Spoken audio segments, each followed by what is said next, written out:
gelisaan gabadhiina magaalada joogta waxay wax ku tahay tiina tuulada joogta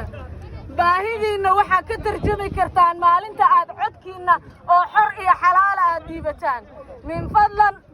diiwaangelinta ka qayb qaata soo baxa guryaha ka soo baxa nidaamka qof iyo cod baa dalku u dareeray waa inaad ka qayb qaadataan dalku waxa weeye waa wada kaahaysan waa inaa xisbiga kaax codkiina siiso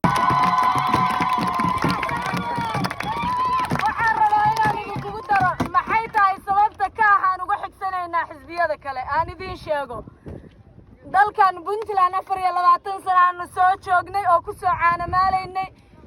waxa weeye xisbul xaakimku waxa weeye dawladdu waa dawladda kaliya oo maanta u istaagtay inay naga saarto nidaamkii geedka hoostiisa ahaa oo qof iyo cod inaynu u dareerno hormuudka u noqotay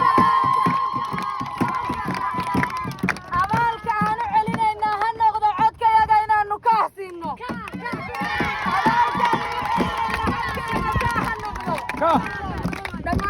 waxyaaba loo soo saaraya oo xuquuqdooda aan dulminayn diyaar baan u nahay xisbiga kaahana xisbiga u maleeyahay